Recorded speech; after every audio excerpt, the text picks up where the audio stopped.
이제 오늘 세 번째 시간이죠. 내용이 좀 어렵습니까? 법계연기 처음 들어본 내용인가 보다, 그죠? 자, 9페이지. 청량진관의 법계 이해 나왔습니까? 요걸 좀 알아야, 그래도 기본적으로 요 내용을 알아야만이 뒤에 법계가 이제 이해되기 시작합니다. 법계 사실은 어려운데, 자, 법계란 무엇일까?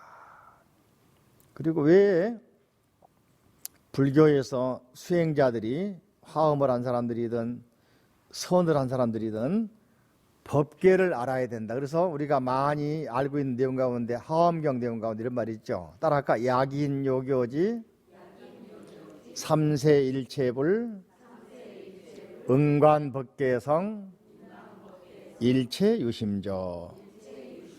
뒤에 일체유심조 다 알고 있죠. 근데 앞에 내용 잘 몰랐지. 약인요교지 삼세일체불 응관법계성 일체유심조. 이게 이제 화엄경의 야마국류 개참품에서 공덕님 모사리 하는 개성의 노래가 나오는 이야기인데, 요 내용을 절에서는, 일반 사찰에서는 새벽 예불 전에 종치고 연불 하잖아요, 그죠? 종성, 새벽 종성 또는 새송 그러거든요. 또는 이제 저녁에 이제 예불하기 전에 종치면서, 그죠? 약인요교지 들어보셨나요? 삼세일체불 응관법계성 일체유심조 하고, 파지옥지는, 지옥을 깨부시는 진원, 이게 약인요교지 삼세일체불 응관법계성 일체유심조. 요 네 구절이 지옥문을 깨부신다는 내용이에요. 그 실화가 전해 내려오면서 화엄경 강의할 때 꼭 그걸 내가 설명해 줍니다. 그죠? 중국에 당나라 때였던 것 같은데, 성이 왕명가이라는 사람이, 그죠? 젊은 나이에 갑자기 죽었어요. 죽어가지고 이제 염라대왕 앞에 끌려간 겁니다. 염라대왕이 이제 명부를 보고 이제 전생에 뭐 했나 이렇게 조사하면서 이제 너는 어디 지옥으로 갈 거다 이렇게 할 거 아닙니까? 재판관이 염라대왕이 쉽게 말하면은.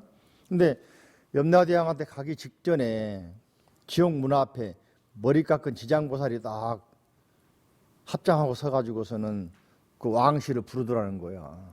불러가지고 왕씨, 당신 말이요. 절에서는 시주님 그러죠. 시주님 또는 거사님 그럴 거 아닙니까? 시주님. 여기 염라대왕 불려가거들랑 지금부터 내가 알려준 이 네 기송을 꼭 염두에 두고 외우소. 그러면은 반드시 지옥고를 벗어날 것이오 하고서는 알려준 게 약인요교지 삼세일체불 응관법계성 일체유심조. 다 외웠죠? 해볼까? 약인요교지 삼세일체불 응관법계성 일체유심조. 여러분 다 지옥고 다 벗어난 거예요 이제. 그래서 이제 연극기를 끌려왔는데 염라대왕 불려가 생각하니까 무시무시할 거 아닙니까? 일직사자, 올직사자에다가 막 10대 명왕들이 다 있으면서, 그죠? 심판할 거 아닙니까? 그때 지옥문 앞에서 가르쳐준 개성이 생각이 난 거야. 끌려가가지고. 이거 생각하면서 애우면서 기다리고 있는데 염라대왕이 명부 보더만은 이름 사라졌다 그러는 거야. 네 올 때 안 됐는데도 왔다 그러네. 그래서 염라대왕이 물어본단 말이죠. 이 전생에 무슨 좋은 일 했나 그러니까는 특별하게 좋은 일 한 일 없다 한단 말이지. 그럼 뭐 했나 그러니까 앞에서 머리 깎은 스님이 지장 무슨 사람인지도 모르겠지, 그죠? 스님이 이거 애우라 해서 애웠습니다 그러니까 그 공덕이 있구나. 다시 보내줄 테니 가서 더 좋은 일 많이 하고 공덕을 많이 쌓고 연불도 많이 하고 불공을 많이 해라 하고 돌려 보내줬거든. 그래서 지옥문을 깨부시고 나왔다 그 말이거든. 근데 장례식제 할 이제 뭡니까? 장사 지내려고 이제 관 들고 나가는데 속에서 소리가 난다. 여러분이 살아나왔어. 그래가지고 자초지 이야기하면서 이제 자기가 들은 내용을 좀 떨어져 있는 절에 유명한 스님 찾아가 물어보니까 화엄경의 내용이다. 화엄경 한마디만 들어도 그렇게 지옥에서 벗어나는, 지옥문을 깨부시는 그런 내용이 화엄경에 들어있다. 오늘 다 에어풋죠, 그죠? 앞으로는 이제 지옥까지 없을 겁니다. 안심하시고 열심히 공부만 하면 돼. 예, 또 선업도 많이 짓고. 끝나고 이제 선업도 안 짓고 절에도 안 나오고 공부를 안 나오면 안 돼. 그죠? 또 다시 명부 적혀지기 전에 이제 부지런히 공덕을 써야 될 거 아닙니까? 그런 내용이 응관법계성. 법계성이 뭐냐? 바로 법계. 예. 약인 요교지 삼세일체. 만약에 너희들이 여러분들이 사람들이 삼세일체볼 과거 현재 미래의 부처님에 대해서 알고자 하느냐, 부처님에 대해서 알고자 하느냐, 그러려면 응관법계성, 마땅히 마땅히 반드시 법계의 성, 법계에 대해서 관찰해봐라. 깨달아라. 법계를 깨달아라. 깨닫고 보니까 뭐다? 마음에 다 달려있더라. 그죠? 일체의심이죠. 마음이 부처님도 만들어내고 중생도 만들어내고, 그죠? 더러운 것도 만들어내고 깨끗한 것도 만들어내고 모든 게 마음이 만들어내더라. 일체의심이죠. 그 내용이죠. 그 내용인데, 자, 화엄에서 법계라고 하는 말은, 자, 아까 화엄경 경 제목을 대방광불화엄경 그랬죠. 지난 시간에 말씀드리기를 화엄경이란 말은 잡화엄 그런 말이거든요. 인도말로 말하면 인도말로는, 야, 적어보세요. 인도말로 마하 바이플야, 따라요. 마하 바이플야 간다뷰하, 미안해. 마하 바이플야 붓다 간다뷰하 수트라. 마하 바이플야 붓다 간다뷰하 수트라. 마하란 말은 크다, 대. 바이플야 그러면은 방광, 넓고 넓다. 바이플야, 방광. 붓다, 불. 간다, 비유화. 그러면은 화음인데 본래 4글자입니다. 잡화음식. 꽃밭에 가면은 꽃이 한 가지라 했습니까? 여러 가지 꽃이라 했습니까? 섞였으니까 잡화야. 수많은 꽃들로 하트 모양도 만들고 동물 모양도 만들고 탑 모양 만들고 하잖아, 그죠? 음식, 데콜레이션, 갖춰져 있다, 꾸며져 있다. 그러니까 잡화 음식, 수많은 꽃들로 장식되어 있다. 이 말이 간다비화란 말이거든. 수트라란 말은 경전. 그러니까 대방광한 이대하고 넓고 큰 부처님의 세계, 이게 대방광. 크고 넓고 큰 부처님의 세계, 붓다의 세계. 이 세계를 마치 꽃동산이 있으면 수많은 꽃들, 노란색, 파란색, 빨강색, 하얀색, 검은색, 그죠? 그리고 수많은 꽃들이 장식한 것처럼 아름답고 조화를 이루고, 이걸 전에 4가지로 말했죠? 따라 조화, 원융, 원만, 평등. 기억납니까? 다시 한번 조화, 원융, 원만, 평등. 꽃밭이 있으면 조화롭지요.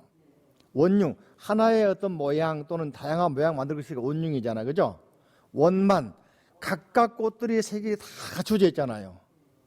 그죠? 평등, 큰 꽃이 작은 꽃 질투하고 적은 꽃이 큰 꽃 질투하고 큰 꽃이 적은 꽃 왕따하고 그런 건 없죠. 평등하죠. 그런 세계가 어떤 세계다? 부처님의 세계다. 그죠? 조화, 원융, 원만, 평등. 그런 세계가 바로 대방광한 부처님의 세계. 이런 세계를 꽃밭에 비유한 경전. 이해되십니까? 자, 그렇다면은 좀 전에 보았던 15쪽에 보시면은 15쪽 다시 한번 돌아와서 왕복무제 동정일원 함중요의 유여 초원사형출자 기의 법계. 법계란 말이 먼저 나왔죠. 그죠? 그 다음에 2번 별선능전에서 부열현미 소학심경 국리진성 철과해인 왕양충룡 광대실비자 기유 대방광불화엄경 나왔죠. 자, 법계의 내용을 설명한 경전이 화엄경 맞습니까? 맞습니까? 네. 화엄경에는 법계의 내용이 수록된 경전이다. 맞습니까? 그 화엄경은 법계를 설명한 경전. 바꿔 말하면 법계를 가장 충실하게 잘 설명한 경전 화엄경. 바꿔 말하면 맞습니까? 그럼 법계가 뭐겠느냐? 대방광불의 부처님의 세계란 말이지. 법계가 뭐라고? 부처님의 세계, 진리의 세계, 깨달음의 세계. 이게 깨달음의 세계를 표현한 것이기 때문에 우리가 깨닫지 못한 사람이 깨달음의 세계를 표현하기는 어려울까 쉬울까? 어렵겠죠. 그러다 보니까 법계란 말 설명이 다양할 수밖에 없는 거지. 왜? 청량사 진관 스님이나 화엄경 학자들은 깨달았다 하더라도 못 깨달은 사람에게 설명하다 보니까 다양한 방식으로 다양한 지식을 동원해서 설명한단 말이지. 바꿔 말하면은 전에 한 비유를 들었는데 서양 사람들이 김치를 먹어본 일이 없어. 또는 아프리카 사람들이 눈 본 일이 없어. 눈. 그죠? 동남아 사람들이 눈 본 일이 없어. 실제 그런 실화가 있습니다. 그죠? 동남아 대사에 뭡니까? 그 군부 실세들을 갖다가 한국 초대해가지고 겨울에 강원도에 스키장 보내주니까 처음에는 막 굉장히 이제 어색했는데 며칠 타던만은 제일 좋은 선물이라고 했단 말이지. 근데 아프리카 가가지고 설명을 아무리 한들 알아먹겠습니까? 스키 타는 그 맛을 설명을 한들 알아먹겠습니까? 못 알아먹겠습니까? 그죠? 한번 와서 체험해야 한단 말이죠. 이 깨달음의 세계를 화엄경 학자 스님들, 수행자 스님들이 깨달았어. 깨달았는데 못 깨달은 사람에게 설명하려니까 어려울까 쉬울까? 그러다 보니까 이론이 많아져 그죠. 마치 서양 사람들이 우리가 서양은 논리학이 발달되어 있다 그러거든요. 서양 모든 철학을 한마디로 표현하면 뭐냐 그러면 로직이란 말은 논리 그런 말이거든. 논리. 왜 발달했냐? 간단합니다. 신의 세계, 저희들이 말하는 야훼의 세계, 하나님의 세계를 가본 일이 없잖아. 체험한 일이 없죠. 그 설명하다 보니까 말이 많아질까 적어질까? 그 논리가 많아서 밖에 없지. 그걸 자기 나름대로는 논리적으로 책으로 설명하다 보니까 말이 많아지고 자기 딴에는 가장 논리적으로 설명했는데 딴 사람이 볼 때는 별거 아니잖아. 그죠? 그러니까 서양 사람들은 논리가 앞서 있단 말이 보이지 않는, 존재하지 않는 추상적인 세계, 즉 신의 세계, 깨달음의 세계를, 절대자의 세계를 설명하다 보니까 논리학이 발달할 수밖에 없습니다. 그걸 이제 논리학도 다양하게 그죠? 기호로 표시한 거, 뭐로 표시한 거, 그래서 기호 논리학, 무슨 논리학 많잖아요. 그죠? 동양에는 체험을 바로 해버리기 때문에 논리학 필요가 없어. 그래서 서양 사람, 동양 사람 만나게 되면은 말이죠. 서양 사람들은 말이 앞서고 이길 것 같지만은, 알고 보면은 또 정신세계의 체험은 동양이 빠르단 말이죠. 직관적인. 그래서 불교에서는 어떤 직관의 세계를 강조를 하죠. 그래서 화엄 법계도 마찬가지로 진관 스님이나 또는 그 전에 화엄종 초조가 두순, 2조가 지엄, 3조가 법장, 4조가 진관, 5조가 종밀 그랬는데 4조 진관 스님 때 와가지고서는 그 선대 화엄종 초조 두순, 2조 지엄, 3조 법장 스님 때까지 전해온 깨달았던 내용들 자료들이 있습니다. 설명 해설서가 있어 그죠? 그 내용을 총망라해 가지고 진관 스님은 직접 오드산에 가셔가지고 또 다른 세계 화엄의 세계 지난 시간에 화엄종 그 표 나눠줬죠 그죠? 그래가지고서 화엄종 전통소라고 오대산 개통소 두 가지 나눠줬죠 그죠? 그 오대산까지 가셔가지고 일부러 거기서 체험하신 다음에 두 개 전체 화엄을 통합해서 이론과 실천을 겸해서 당신이 쏟아낸 체험적인 깨달음의 세계를 이해한 것이 바로 진관 스님의 법계, 화엄 법계 내용이다. 화엄종의 사조이자 완성자인 진관은 천태종 법화경 천태 관문, 그죠? 천태관법 수행도 배웠습니다. 그죠? 담연이라는 스님에게서 천태교학과 수행을 배웠고, 선수행은 우두종의 해충 스님에게 선을 배우고, 또 다양한 스님으로부터 이제 율장, 논장, 경장 다 배웠겠죠? 그 다음에 화엄종의 법선, 자기 스승님은 누구냐? 법선 스님에게 배웠습니다. 그죠? 법선 스님은 진관 스님의 이게 뭐라 했냐면은 묘각탑기라는 책이 나오죠. 그죠? 밑줄을 쫙 접어보세요. 이 책이 뭐냐면은 묘각이란 말은 진관 스님의 호입니다. 호. 묘각. 심오한 진리를 깨달으신 분, 묘각. 응? 우리가 이제 52단계의 수행법에서 말할 때 십신, 십주, 십행, 십해향, 십지, 그 다음에 등각, 묘각 그잖아요. 따라해 볼까? 십신, 십주, 십행, 십해향, 십지, 50단계죠. 화엄에서는 수행 단계를 52단계로 나누거든. 이게 십신, 10가지 믿음의 단계, 십주, 10가지 십주행, 보살행의 단계, 1차 보살행, 2차 보살행, 십행, 십바람의 행의 단계, 십해양의 단계, 십지 보살의 단계, 50이죠? 왜? 등각, 묘각. 묘각은 누구냐? 부처님.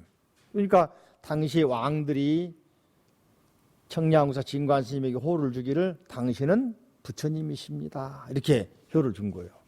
알아본 왕들도 실력이 있었겠습니까? 없었겠습니까? 알아봤으니까 당신은 제가 이제까지 청견한 스님 가운데 가장 부처님 같습니다. 묘각입니다. 깨달으신 분입니다라고 했을 거 아닙니까? 그죠? 그걸 모르는 사람은 알아보겠습니까? 그죠? 이게 대단한 능력이 있는 분이라고 알 수 있겠죠?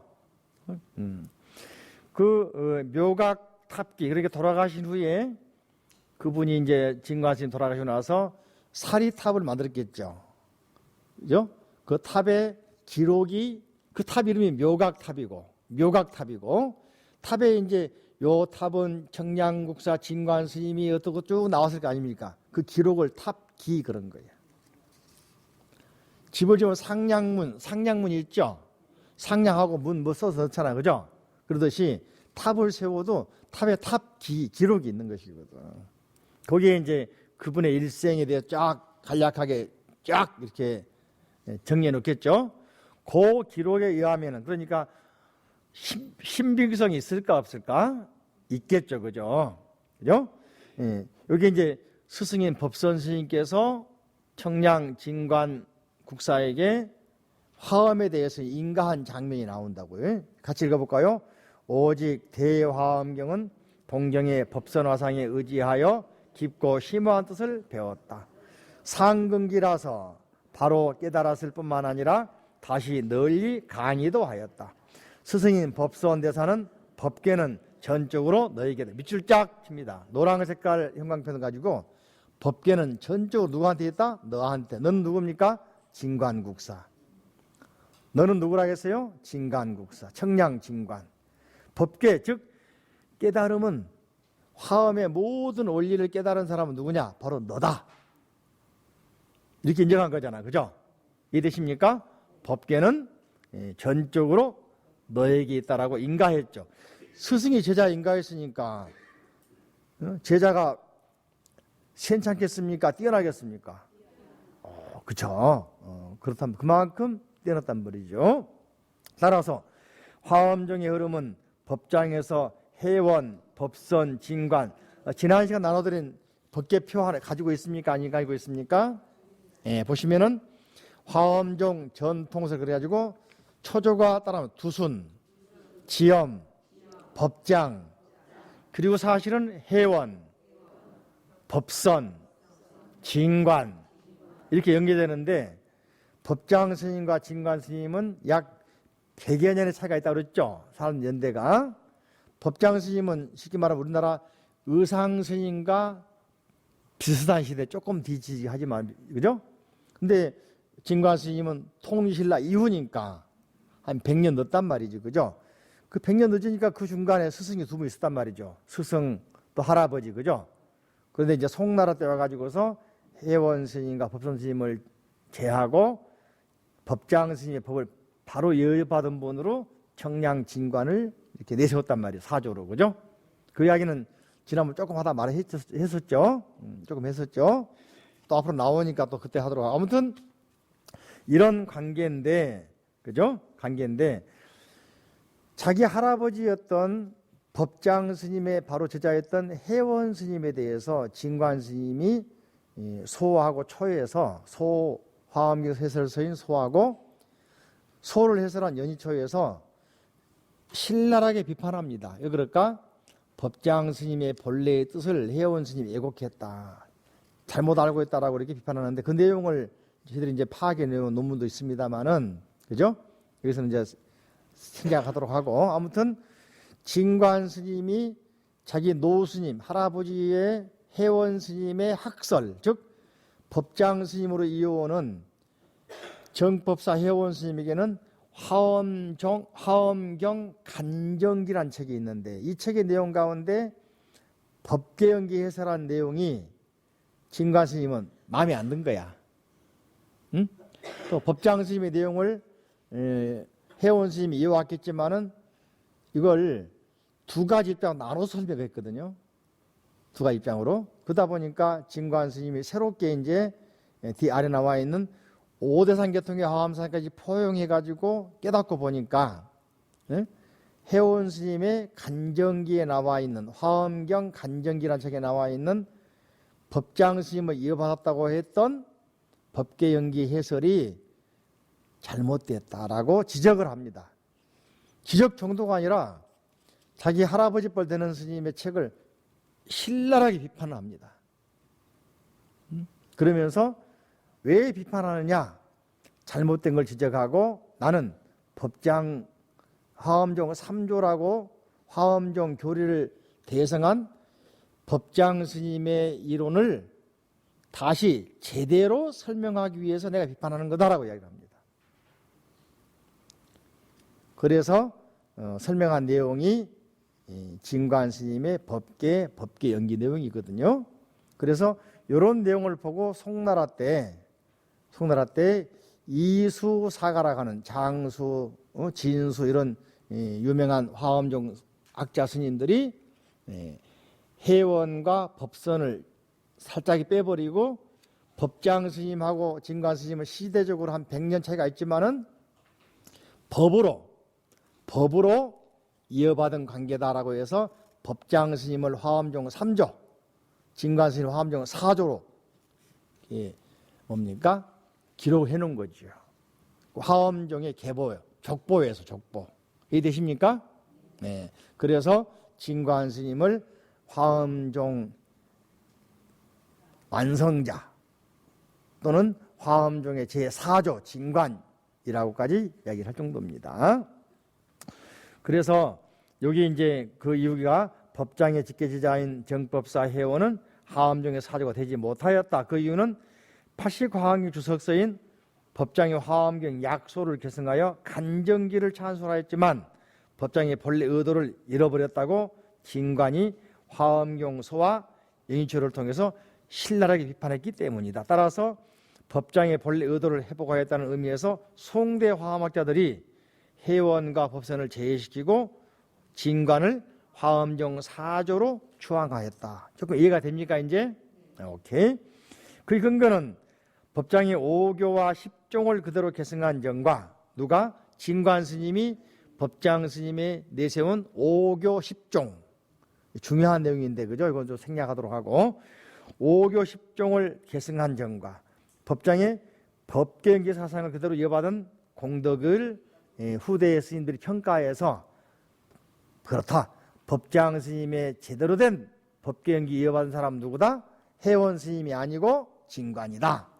이렇게 인정을 한 것이다. 아셨죠?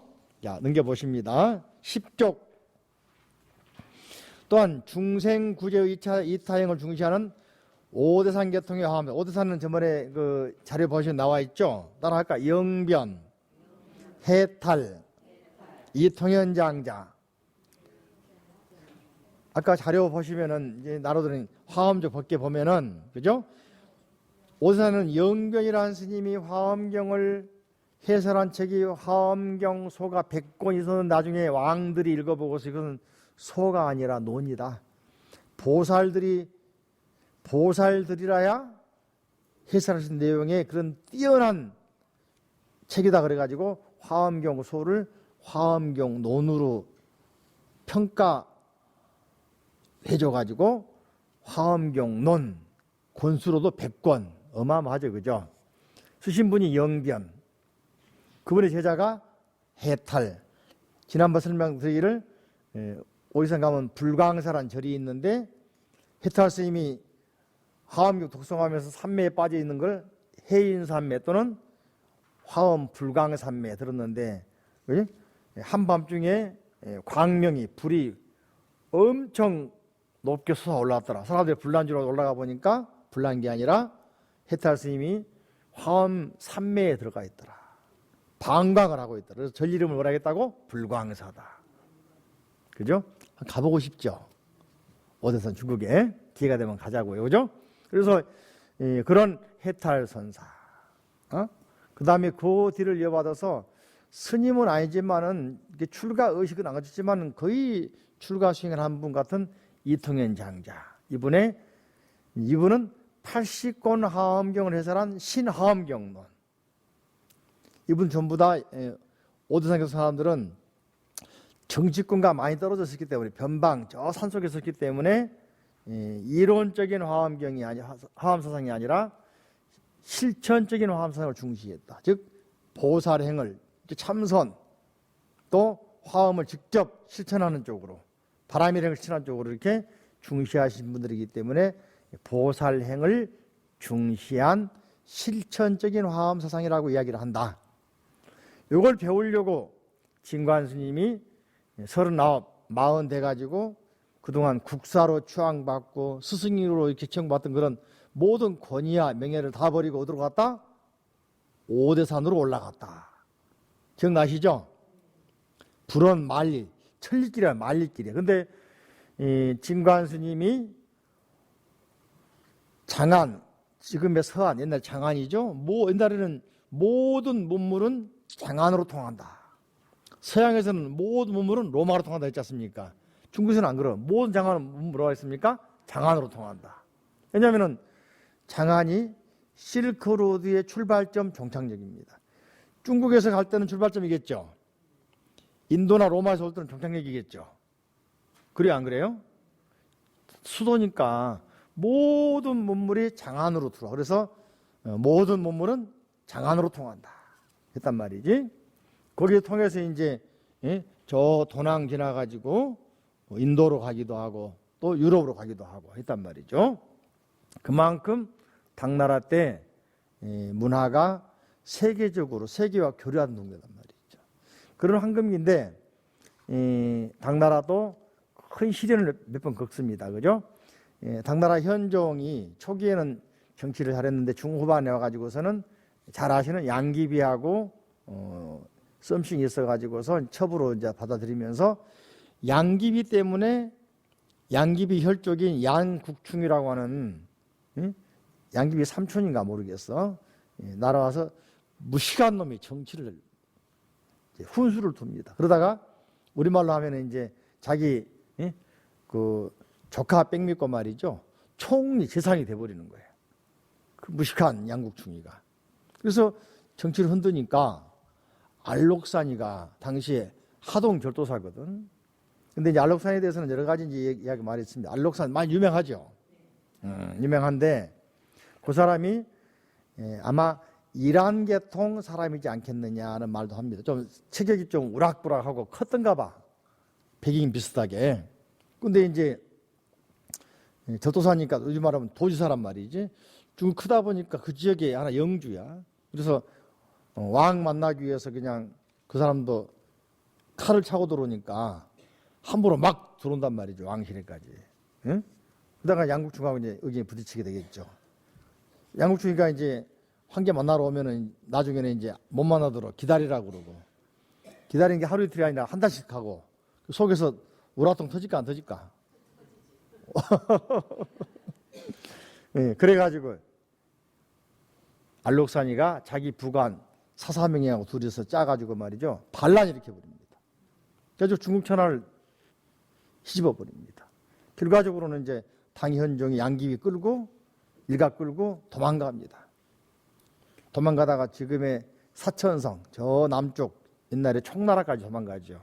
가는 길에 신하들이 읍소해가지고 양국충이 양귀비를 죽이십시오라고 하니까 그래야만이 국민들이 따라줍니다 해가지고 할 수 없이 양국충이 죽이고 양귀비는 목매달아 죽었다 그러잖아요. 그 기록에 보면은 자세히는 나 모르겠어, 안 봤으니까. 예, 그랬다고 그럽니다. 그래서 당현종 때 알록산에, 그 이제 알록산과 부관 사사명 합쳐 안사에 난 그러거든요. 그때 약 12년 갑니다, 가난이. 1년, 2년이 아니야. 빨리 평정이 아니야. 알록산이 하다가 알록산이 죽으니까 그 부관 사사명이 다시 또 난 이렇게 해가지고 중국 천하로 드시고 다닌단 말이죠. 서한, 장안, 앙실 점령해버리고. 그러다 보니까 전국 각지가 혼란에 빠집니다. 그래가지고 각 지역에 이제 반란 세력 또는 이제 새로운 비적들의 세력이 많이 있는데, 그런 상황 속에서 나는 평정이 됐지만은 지방에 있는 저 지방 쪽에는 혼란기가 있겠죠.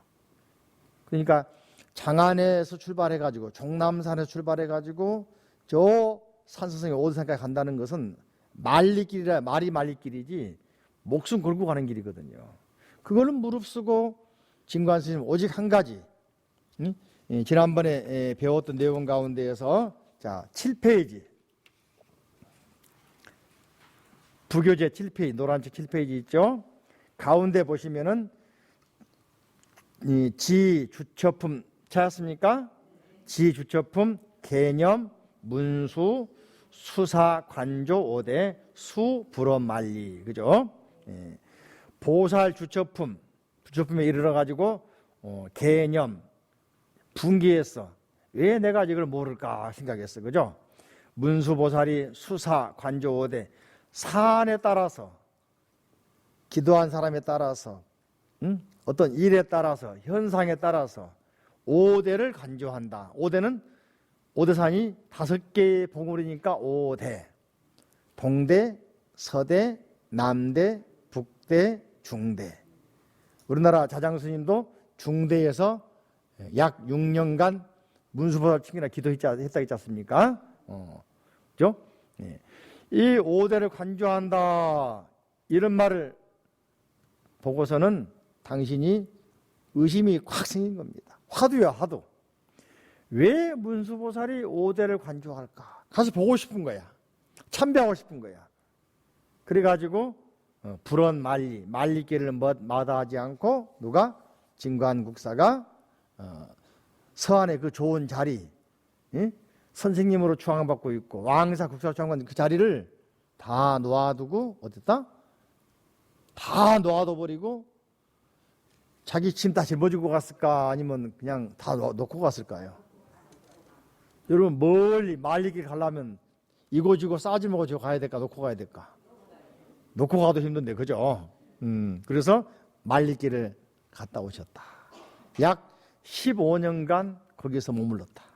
거기서 화엄경도 강의하고 또 화엄경 해설서인 화엄소초, 화엄소가 60권, 화엄연의초가 80권, 합해서 몇 권? 140권 썼다. 강의도 수십 번 했다. 그죠? 이렇단 말이죠. 그렇기 때문에 자, 다시 10쪽 메뉴로 갑니다. 또한 중생구제의 다행을 중시하는 오대산 계통의 화엄사상의 대표자인 이통현거사의 화엄사상도 중시했다. 이해가 됩니까?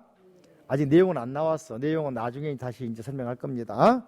이통현거사의 장자의 화엄사상은 신화엄경론에 나와 있는데, 지난 시간에 제가 한번 살짝 이야기했죠. 공부하다가 포기했다고. 왜냐니까 포기한 게 아니고 워낙에 이 내용은 우리 선배 스님이 잘 해놨어요. 일본에 있는 고지마 다이잔이라는 선배 스님이 동경대 박사 받기를 이통현 장자의 신화엄경론 연구를 했거든요.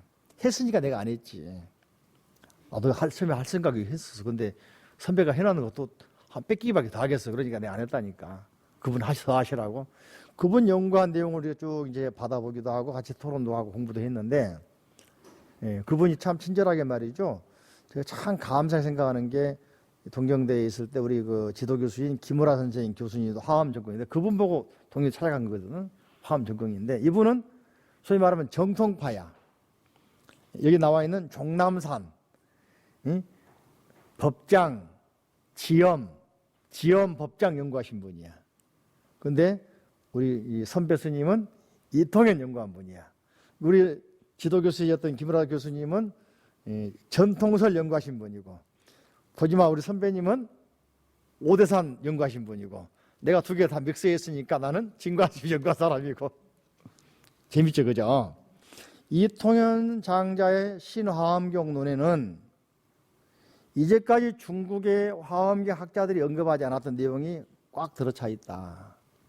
이통현 장자는 어떤 사람이냐면은 당나라 이씨 왕조의 일가 친척이다. 그래서 기록에는 이씨 왕조의 친족이다라고 나옵니다. 이씨니까. 그리고 이제 이분은 40이 넘어가지고 일종의 출가한 겁니다. 산속에 혼자 들어갔어요. 걔는 안 받았지만은 홀로 산 겁니다. 살면서 화엄을 만나가지고 60이 돼가지고 화엄경 해설을 쓴 거야. 인생은 60부터 여기서 나온 말이거든. 요즘에는 인생 60이라면 욕먹은다 하더라고. 요즘에는 인생은 100세부터라고 하더라고. 100세 시대. 그렇죠? 옛날에는 60은 대단하거든요.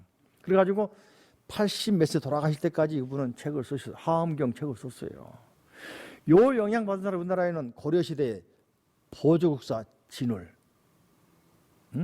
법집 별행록이라고 해서 화엄경 신화엄경론 이장자가 쓴 이통현 장자가 쓴 80권 화엄경 해설한 신화엄경론을 해설한 겁니다. 해설.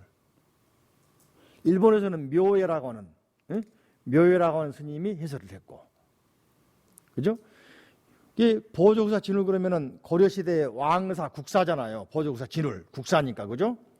그 송강사를 창건하신 분이고 고려시대에 불교 결사운동 하신 분이거든. 그분이 기록에 보면 그럽니다. 그죠? 선수행하다가 또 책을 보다가 제 깨달은 내용을 경전과 맞춰보는 과정에서 육교단경을 스승 삼았고 대종고선사의 서장을 친구 삼았고 이통현 장자의 화엄경론을 스승 삼았다리 나오거든. 이게 육교단경, 화엄경론, 또 대선사의 서장. 그래가지고 당신이 수행한 내용 맞춰보니까 맞다 그거야. 여기 나왔다 그거야. 그래 감격해가지고서는 쓴 책이 화엄경 법집 별행록이라는 책을 썼단 말이죠. 그걸 이제 우리 아까 말씀드린 일본 선배 고지마 선생이 신화화엄경론, 일본의 묘예라고 하는 스님이 쓴 해설서, 진울 스님이 쓴 해설서 다 비교해 가서 다 정리를 해놨다니까. 그거 하다가 몸 상했다 하더라고. 하도 빠져들어가지고 책이 내용이 많으니까 다 대조하면서 이렇게 표를 만들어 놓은 거예요. 저도 그 책 가지고 있는데, 그래서 이제 내가 몇 권 가져 복사해서 내가 도서관도 갖다 놓고 했거든요. 했는데 너무 도서관에서 그때 갖다 주니 감사하게 생각하더라고요. 이런 책이 없다고요. 심지어는 우리나라 요즘에 최고로 그 강주로 알려주신 무비 스님도 하나 드리니까 와 이거 어떻게 구했냐고, 어떻게 만들었냐고, 최고라고 이렇게 마시면서, 또 돌아가신 지산 7불의 통강근 스님도 하나 보내드렸거든요. 그 하암학자이기 때문에 이런 책 어떻게 구했냐 그러면서 아주 감격해 하신 그런 장면이 눈에 선합니다. 그죠? 이런 바로 이통현 장자 화엄상에 왜 그게 중요하냐면은 화엄 중에 지엄 스님이나 법장 스님은 화엄경을 중심으로 해설했단 말이죠. 그죠? 근데 이통현 장자는 화엄경 논을 쓸 때, 신화화엄을 쓸 때 여기 속에다가 뭐냐? 장자, 노자, 논어 뿐만 아니고 음양오행설을 다 이해하신 내용을 받아들여서 화엄경을 설명하기 위해서 그 속에다가 설명합니다. 다시 말하면 여기에 모인 지식인들이 현대인들이 그냥 경전만 인용하면 잘 못 알아들어. 가끔 가다가 과학 지식, 역사 이야기, 생활 이야기 중간중간 이렇게 비유 들어주면 재미가 있을까 없을까? 알기 쉬울까 어려울까? 그러다가 이제 만약에 이 속에는 성경 공부한 사람이 있다. 그러면 성경 내용 같이 적용하면 이해가 더 쉬울 거 아닙니까?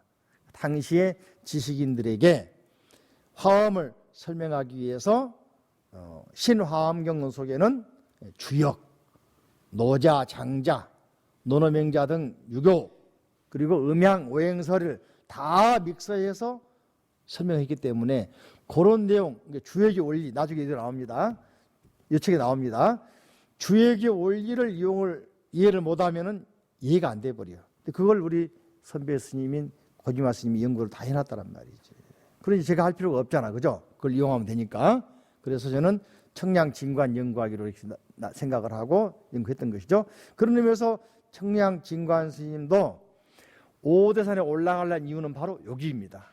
영변, 해탈, 이통현으로 이어지는 오대산 계통의 화엄 사상, 즉 현실적인 내용이 들어있는 중국 사상과 가장 밀접한 내용이 들어있는 그런 화엄을 더 공부하고 싶어서 그 죽음을 무릅쓰고 안사의 난, 안록산의 난 이후로 지방 정부가 혼란되어 있고 비적들이 많이 있고 전란으로 굶주리고 헐벗은 동네를 지나가면서 그 험한 여행을 거치면서 오대산에 만리를 마다하고 목숨 걸고 올라가신 거다. 따라서 10쪽 5에 보십니다. 진관은 화엄교학의 전통과 실천 중시의 화엄상을 잘 조화시켜 자신의 화엄교학을 완성한 것이었던 것이었다. 뒤에 선종에서 진관 이론을 도입하여 화엄을 기반으로 선사상을 형성 발전시켰다. 뿐만 아니고 요 사상을 이용해서 송나라 때 주자란 사람은 성리학을 완성한 것이다.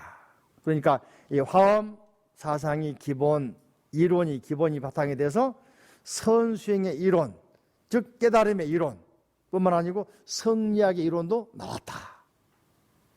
자, 여기까지 일부. 자, 합장하시고.